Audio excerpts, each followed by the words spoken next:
क्या आप भी जानना चाहते हैं कि अगर आपने फातिमा फर्टिलाइज़र में पिछले 17 सालों से 17 एसआईपी की होती तो आज आपका कितना रिटर्न होता, कितना आपको बोनस मिलता, कितना आपको हर साल डिविडेंड मिलता, कितना आपको टोटल डिविडेंड मिलता, कितना आपका एनुअलाइज रिटर्न होता, कितना टैक्स आपको पे करना पड़ता और कितना आपका डॉलर में रिटर्न होता। और भी बहुत कुछ है इस वीडियो में, देखते हैं, शुरू करते हैं, चलते हैं जी एक्सेल शीट पे।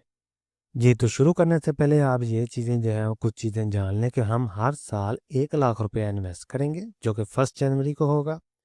और दूसरे नंबर पे जो प्राइस है वो हम हर साल की हाईएस्ट प्राइस जो है वो लेंगे। ठीक है, फॉर एग्जांपल उस साल की जो सबसे टॉप पे प्राइस होगी उसी को हम सिलेक्ट करेंगे।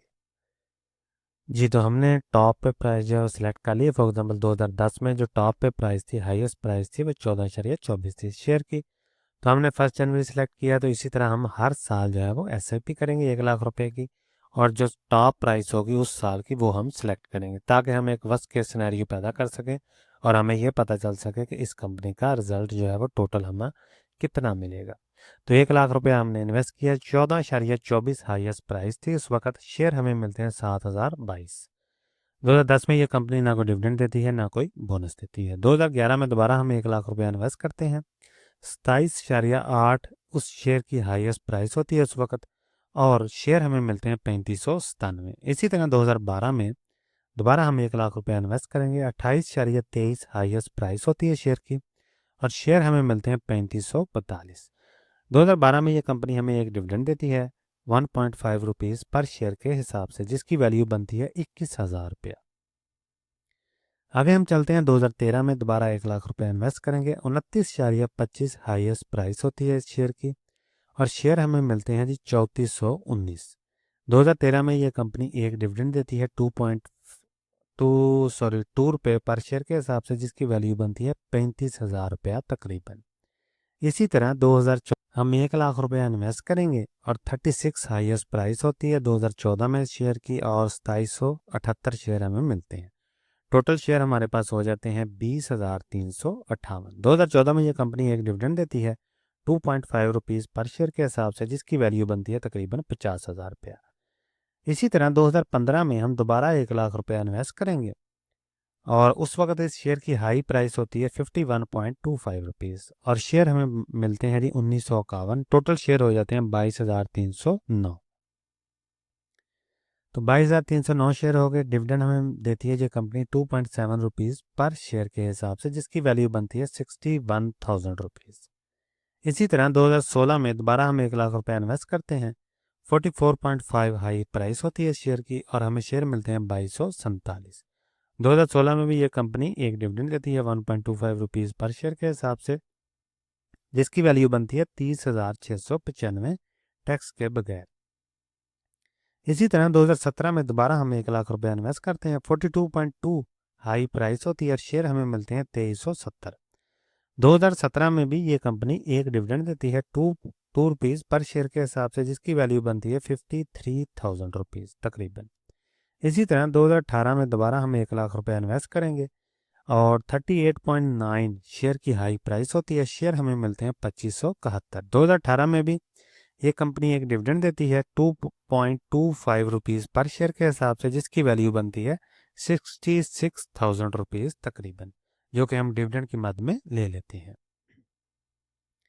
इसी तरह 2019 में दोबारा हम 1 लाख रुपए इन्वेस्ट करेंगे, 36 रुपये हाई प्राइस होती है और शेयर हमें मिलते हैं 2778। टोटल शेयर हमारे पास हो जाते हैं 32,275।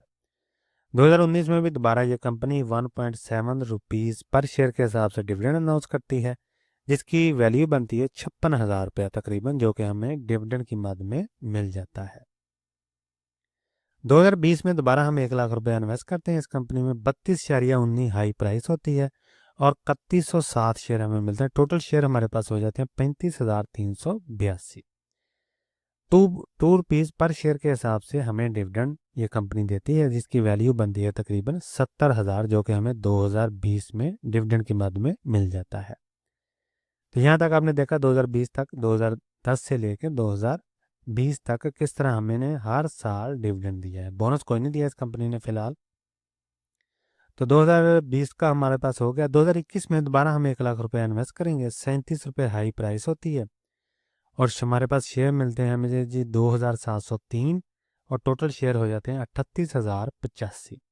2021 में ये कंपनी 2.5 रुपीज़ पर शेयर के हिसाब से डिविडेंड अनाउंस करती है, जो कि 95,000 रुपया तकरीबन बनता है, जो कि हमें डिविडेंड की मद में मिल जाता है। इसी तरह 2022 में दोबारा हम 1 लाख रुपए इन्वेस्ट करेंगे। 44.5 रुपीज़ हाई प्राइस होती है इस शेयर की और हमें शेयर मिलते हैं 2247।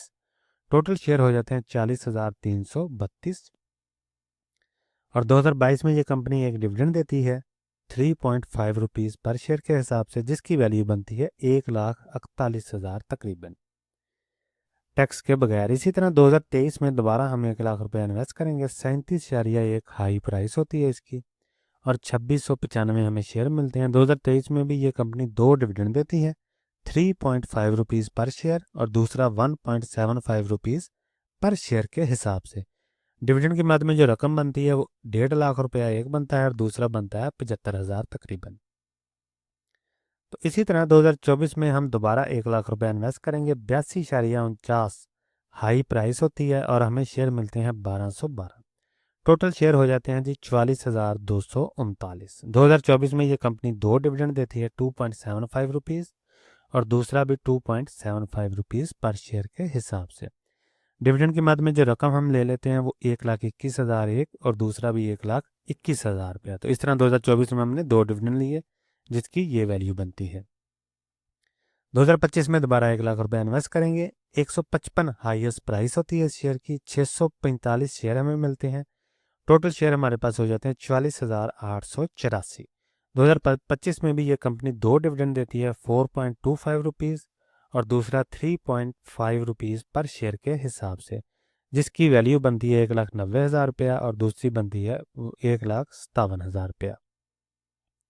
तो यहाँ तक हमने देखा कि 2010 से लेके 2025 तक या 2026 तक हमने हर साल एयर ऑन एयर बेसिस पे कितना डिविडेंड इस कंपनी ने हमें दिया। ठीक है जी, बोनस कोई नहीं हमें दिया और हमने देखा कि हमारे पास टोटल कितने शेयर बन गए हैं आज की डेट तक। अभी हम बात करेंगे रिटर्न समरी की कि आज के दिन अगर हम इस शेयर को सेल कर देते हैं तो हमारे पास कितना रिटर्न आता है।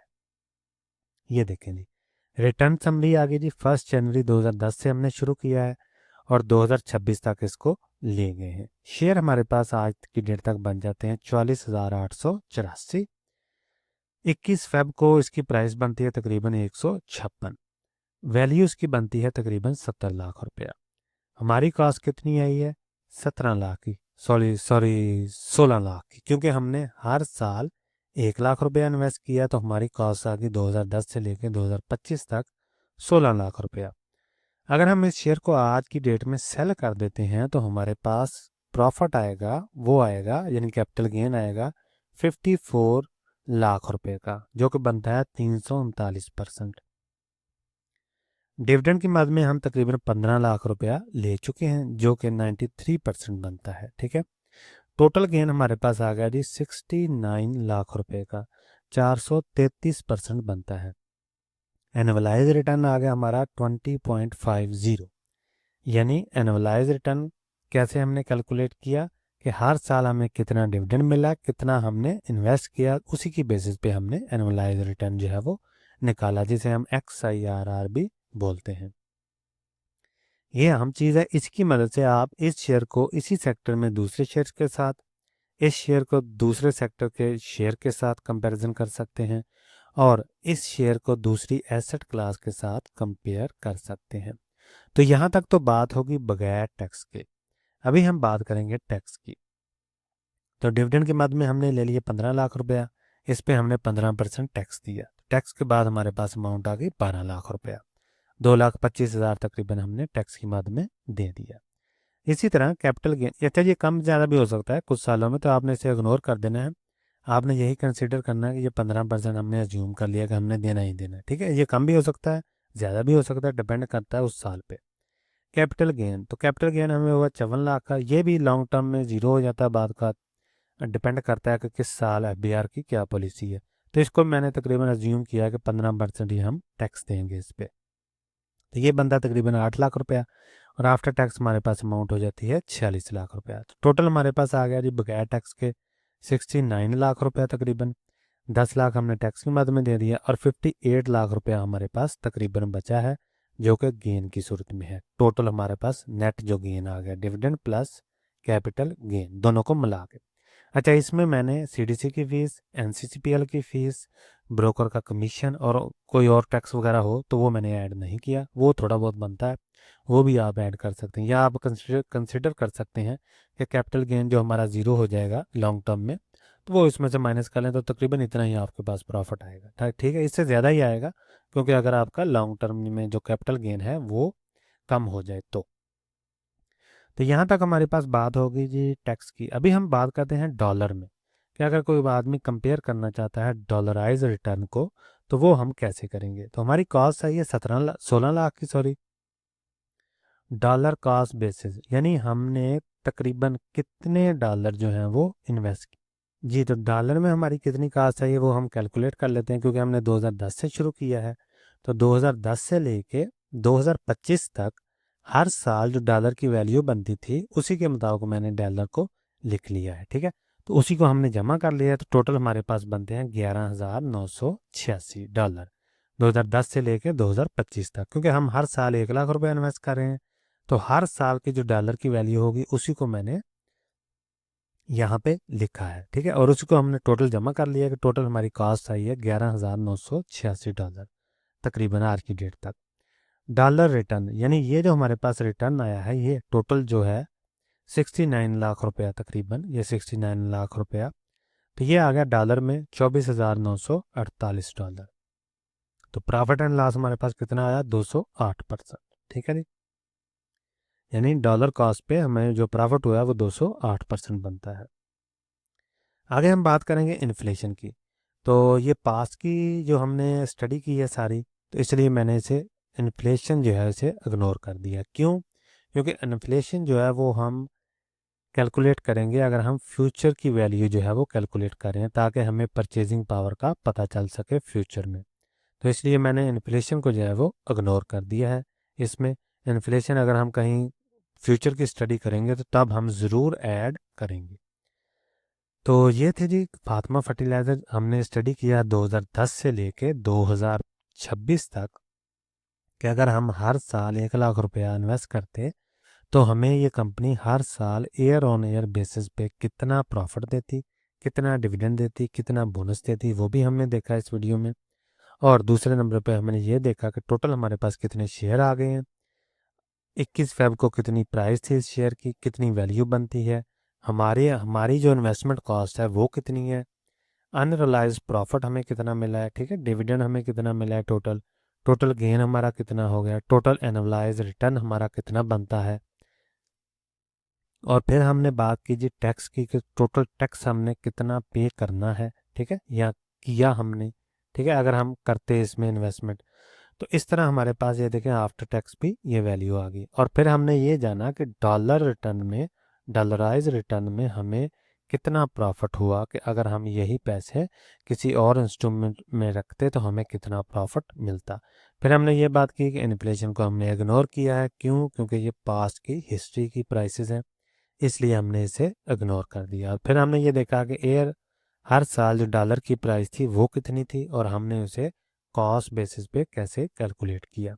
तो ये सारी डिटेल थी। एक बात आपने जहन में रखनी है कि ये जो प्राइस मैंने सेलेक्ट की है ये मैंने हाईएस्ट प्राइस की है उस साल की। ठीक है, फॉर एग्जांपल 2010 की हाई प्राइस है, 2011 की हाई प्राइस है, 2015 की, 13 की, जो भी साल है उसकी हाईएस्ट प्राइस मैंने चूज़ की है।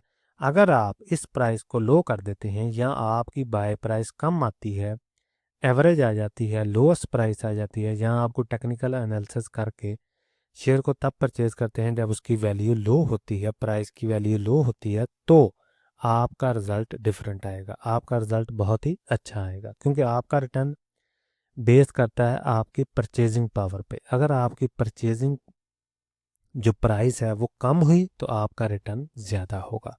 तो इस तरह आपका रिटर्न जो है वो ज़्यादा आएगा अगर आपकी परचेजिंग प्राइस कम हुई तो।